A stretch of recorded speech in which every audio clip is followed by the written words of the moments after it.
সদ্য দায়িত্বপ্রাপ্ত বিজেপির সর্বভারতীয় সভাপতি হিসেবে নীতিন নবীন তিনি বাংলায় নজর দিচ্ছেন, বাংলায় এসেছেন এবং সম্ভাবনাময় রাঢ়বঙ্গের কেন্দ্র দুর্গাপুরে ঘাঁটি গাড়ছেন তিনি। কিছুক্ষণ আগেই তিনি এসে পৌঁছেছেন নীতিন নবীন। কি কর্মসূচি রয়েছে নয়া সভাপতির একটু জানবো, কারণ কিছুক্ষণ আগেই তিনি এসে পৌঁছেছেন, সেই ছবি আপনাদের দেখাচ্ছি। কমলাক্ষ রয়েছেন আমাদের সঙ্গে এই মুহূর্তে টেলিফোন।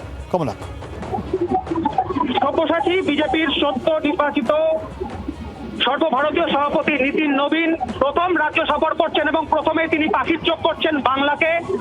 তার কারণ বাংলা তার কাছে চ্যালেঞ্জ, বাংলা তার কাছে কঠিন পরীক্ষা। সেই কঠিন পরীক্ষা কিভাবে তিনি উত্তীর্ণ হবেন সেই রূপরেখা এবং বাংলার রণকৌশল তৈরিতে নীতিন নবীন প্রথম সফর করছেন। ইতিমধ্যেই মিনিট 20 আগে তিনি অন্ডাল বিমানবন্দরে অবতরণ করেছেন এবং এই মুহূর্তে বিশাল কনভয় নিয়ে রোড শো এর মাধ্যমে তার এই যাত্রা এই মুহূর্তে দুর্গাপুরের উদ্দেশ্যে। দুর্গাপুরে আজকে তার কোর কমিটির বৈঠক রয়েছে, যেখানে বিজেপির সমস্ত বঙ্গ বিজেপির সমস্ত নেতৃত্ব উপস্থিত থাকবেন, বিজেপির কেন্দ্রীয় নেতারা উপস্থিত থাকবেন, মন্ত্রীরা উপস্থিত থাকবেন এবং তার সঙ্গে সঙ্গে আজকে দুর্গাপুরে কমল মেলার উদ্বোধন। রাজকীয়ভাবে কমল মেলা দুর্গাপুরে এবার হচ্ছে শিল্পনগরীতে, যার প্রচ্ছন্নে মদতের পেছনে রয়েছে বিজেপি এবং সেই কমল মেলায় কেন্দ্রীয় সরকারের বিভিন্ন প্রকল্পের স্টল থাকছে। সব মিলিয়ে একদিকে মেলা, অন্যদিকে মিটিং। মেলার মাঠের পাশেই আগামীকাল দলের দুর্গাপুর জোন নিয়ে বৈঠক করবেন, বর্তমান দুর্গাপুর জোন নিয়ে বৈঠক করবেন নীতিন নবীন এবং আগামীকাল তিনি তারপর কিন্তু চলে যাবেন রানীগঞ্জে, সেখানে আসানসোল বিভাগের বা জোনের রাজ্যকর্তাদের নিয়ে বৈঠক। তবে সব থেকে গুরুত্বপূর্ণ আজকে কোর কমিটির বৈঠকে নীতিন নবীন যে রূপরেখা তৈরি করবেন 26-এর, সেদিকে কিন্তু অবশ্যই আমাদের নজর থাকবে। এবং তার সঙ্গে সঙ্গে যেহেতু রাঢ়বঙ্গকে বিশেষভাবে নজর দিচ্ছে বিজেপি, তার কারণ রাঢ়বঙ্গর হিন্দি বলয় বিজেপির কাছে এই মুহূর্তে সম্ভাবনাময় 19, 21 এবং 24-এর রেজাল্ট, তার স্ক্রুটিনি, তার হিসেব, তার পরিসংখ্যান সমস্ত কিছু ঘেটে বিজেপির কিন্তু টিম তারা স্থির করেছেন যে রাঢ়বঙ্গ থেকে সম্ভাবনা উঠে আসছে বিজেপির, সেই জায়গাকে এই মুহূর্তে পাখির চোখ করছেন নীতিন নবীন।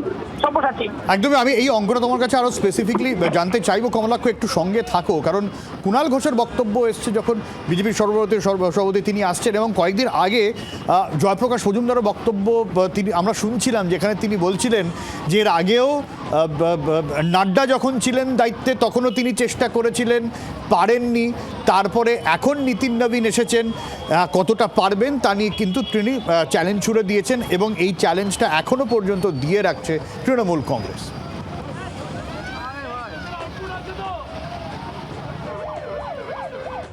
ভোট এলে বাংলার কথা মনে পড়ে, তাই বাংলায় বৈঠক, বাংলায় যাতায়াত, বাংলায় ডেলি প্যাসেঞ্জারই শুধু বাংলার প্রাপ্যটা দেয় না, বাংলার প্রতি প্রতিহিংসা, বাংলার প্রতি অপমান। বাংলার মানুষ বিজেপিকে প্রত্যাখ্যান করছেন। সুতরাং এদের এইসব কথা আর এই নতুন কে সভাপতি ওনাদের আশা টাশা এগুলো নিয়ে কোনো ব্যাপারই নয়।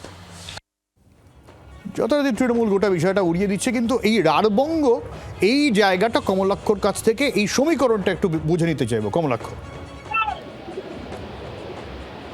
সব্যসাচী, বিজেপি মূলত 5টি জেলা, যে 5টি জেলার মধ্যে থেকে 7টি সাংগঠনিক জেলা রাঢ়বঙ্গ হিসেবে চিহ্নিত করে, অর্থাৎ 2 বর্ধমান, বীরভূম, পুরুলিয়া, বাঁকুড়া, এই জেলাগুলির মধ্যে 7টি সাংগঠনিক জেলাকে নিয়ে বিজেপি কিন্তু রাঢ়বঙ্গে তাদের উজ্জ্বল সম্ভাবনা দেখছে, সেই অঙ্কই তারা কষেছে।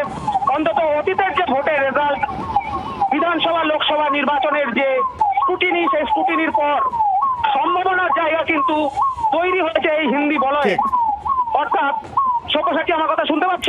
একদমই কমলাক্ষ, অনেক ধন্যবাদ তোমাকে। এবং কমলাক্ষ যেরকমটা বললো যে আলাদা করে রাঢ়বঙ্গকে ফোকাস করে নীতিন নবীনের এই সফর, এবং ঠিক এই জায়গায় দাঁড়িয়ে ঠিক কোর কমিটির বৈঠক রয়েছে, আরও বক্তব্য কোন জায়গা থেকে উঠে আসে নীতিন নবীনের সেদিকে অবশ্যই আমাদের নজর রাখতে হবে। বাংলার আওয়াজ, বাঙালির আবেগ, জি 24 ঘন্টা।